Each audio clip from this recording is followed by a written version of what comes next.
Hello everyone, my name is Erica Nable, Unit Manager in Filipino Home. So for today's topic, I will gonna share to you some real estate terms that we use. So akong i-share sa inyo unsay mga unit deliverable gina-offer ni developer. So una, bare unit. Kung maingon kag bare unit, meaning ana isud nimo sa imong balay, wala pa naka-tiles, walay ceiling, walay paint ang wall, walay room partition, and dili kompleto ang fixture sa CR, meaning dili pag yun siya livable.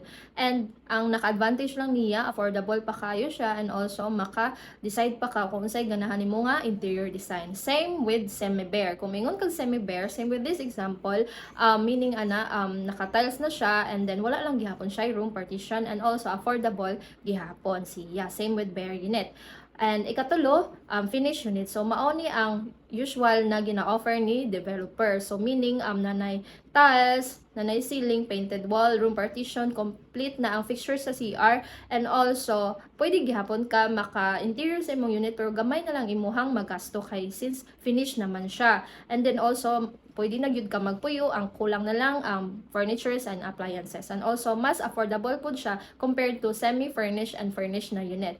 Kung maingon pud kag semi-furnished, meaning the same with finished unit, livable na po siya, naa lang siya gamay na appliances and furnitures nga gi-offer ni developer.